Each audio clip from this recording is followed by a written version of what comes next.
tu vas m'apporter mon dessert. T'es donc bien fin. Ah, wow!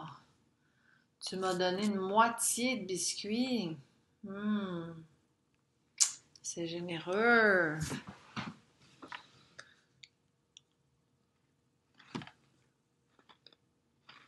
Hmm, bon.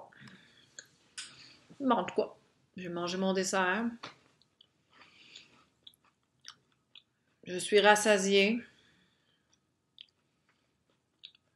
Je sais pas si t'en es rendu compte, mais j'ai utilisé des tonnes de participes passés. On va regarder ça justement. C'est parti.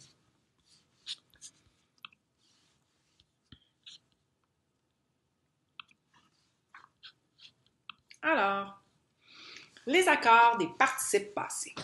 Tan, tan, tan. C'est un peu compliqué, pas si pire que ça. C'est moins compliqué au primaire qu'au secondaire, en tout cas. Mais par contre, ça reste qu'il faut que tu prennes le temps de réfléchir avant de les faire, tout simplement. Alors, accord des participes passés. Le participe passé, ben, c'est un mode et un temps de verbe. Okay? Tu as déjà vu, probablement, ou tu vas voir, le participe présent. Okay? Par exemple, en allant à la pharmacie, je suis tombée face à face avec ma voisine. Okay? Donc, en allant, c'est le participe présent. Le participe passé, tu l'utilises constamment, tous les jours. Et peut-être même que si tu as des causeries de ton côté, tu te fais dire « Je suis allée » et non pas « j'ai été ». Okay? Donc, le participe passé, tu l'utilises très, très souvent. Il peut varier en genre et en nombre, mais il pourrait aussi ne pas varier au primaire pour l'instant. On va l'employer de trois manières différentes. On peut l'employer seul, on peut l'employer avec avoir et on peut l'employer avec être. Alors, le participe passé qu'on emploie seul, en fait, c'est comme un adjectif. Il reçoit le genre et le nombre du nom, du noyau, en fait, nom, qu'il accompagne. Les athlètes admirés par ces jeunes dames, donc ici, athlètes, dans ce cas-ci, je parlais d'athlètes masculins pluriels. Les forêts brûlées, donc, à ce moment-là, je parlais des forêts au féminin pluriel, donc je vais accorder mon brûlé avec un ES. OK? Donc, le participe passé employé seul, c'est vraiment comme un adjectif. D'ailleurs, si tu voulais, tu pourrais le remplacer par un adjectif et ça fonctionnerait. OK? Les participes passés que l'on utilise avec avoir, eh bien, à ce moment-là, tu es dans un verbe qui est à un temps composé. Un temps composé, c'est un temps de verbe qui possède deux mots, si tu t'en souviens bien. Okay? On va prendre l'auxiliaire avoir et on va prendre cet auxiliaire-là avec le pronom sujet ou le GN sujet. On va accorder cet auxiliaire-là avec ce pronom sujet-là ou ce GN sujet. Elle, a, le A va s'accorder avec le elle, tout simplement. OK?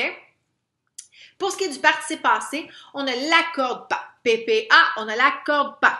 Pour l'instant. Je veux pas que tu dises que je suis une menteuse quand tu vas arriver au secondaire puis que tu dises « Madame Isabelle, elle disait on ne l'accorde pas, puis là, vous me dites pas l'accorder. » Bon.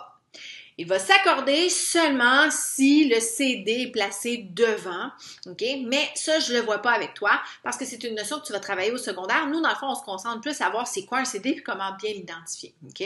On va commencer par l'étape numéro 1. J'imagine qu'avant de courir, tu t'es mis à marcher.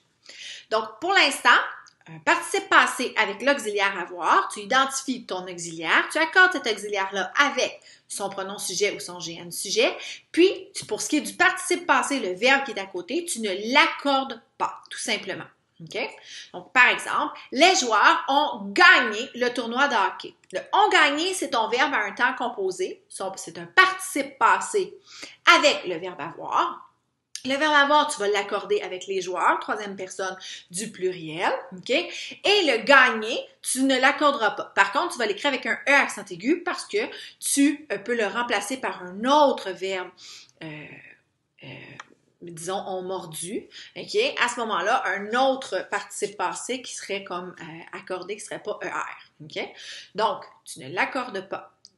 PPA, on ne l'accorde pas. Le PPE maintenant, le participe passé employé avec être, c'est également un verbe à un temps composé parce qu'il est composé de deux parties. Tu dois à ce moment-là accorder l'auxiliaire être avec le pronom sujet ou le GN sujet et tu vas venir accorder ton participe passé en genre et en nombre avec le GN sujet ou le pronom sujet aussi. OK? Les deux fillettes sont tombées au sol. Le son va s'accorder avec les deux fillettes parce qu'on peut le pronominaliser par elles, troisième personne du pluriel. Je vais accorder mon son en conséquence. Et de tomber, également, vu que c'est au féminin pluriel, à ce moment-là, je vais mettre tomber au féminin pluriel avec un ES. OK? On va voir également dans une autre capsule avec les terminaisons de verbe en et, ce que tu peux faire pour savoir est-ce que c'est ER, est-ce que c'est E accent aigu, etc. D'accord? Certains verbes forment toujours leur temps composé avec l'auxiliaire être. Là, fais super attention parce que ça t'arrive de te tromper. J'ai tombé. Okay? C'est je suis tombé, je suis venu, je suis resté, pas j'ai resté. Je suis parti, je suis né, je suis mort, je suis arrivé et je suis allé. Okay? Tu as certains verbes qui parfois vont être avec être, parfois avec avoir, comme manger par exemple. OK? Si je dis la pomme est mangée par le géant, bien là, à ce moment-là, j'ai l'auxiliaire être. Mais si je dis il a mangé la pomme, à ce moment-là, c'est l'auxiliaire avoir, mais c'est pas du tout le même genre de phrase. D'accord? Donc, juste faire attention à ça. Mais ceux-là, ces verbes-là, tu peux identifier que c'est toujours un participe passé avec le verbe être, tout simplement. La terminaison des participes passés, bien, c'est facile. Pour t'en rappeler, c'est situé. Ça peut être un S, ça peut être un I, ça peut être un T, ça peut être un U ou ça peut être un E accent aigu. C'est pas compliqué, OK? Le conseil que je peux te donner, tout simplement, mets ton participe passé, mets ton verbe au féminin pour voir qu'est-ce que ça donnerait. Si le verbe au féminin, ça va t'aider à dire, bon ben, ça va m'aider à savoir quelle est ma terminaison. Par exemple, partie. P-A-R-T-I. C'est-tu P-A-R-T-I-T? Ben, au féminin, ce serait partite. Non, ça ne fonctionne pas. Donc, je vais le finir par un I. Tout simplement. Ça ne serait pas partise non plus. Donc, vraiment, là, la meilleure idée, c'est le I. D'accord? Donc, c'est la meilleure façon pour toi de bien t'assurer que ton participe passé, dans le fond, ta terminaison, elle est la bonne. Évidemment, c'est avant de le mettre au féminin, avant de le mettre au pluriel. Bien sûr. D'accord?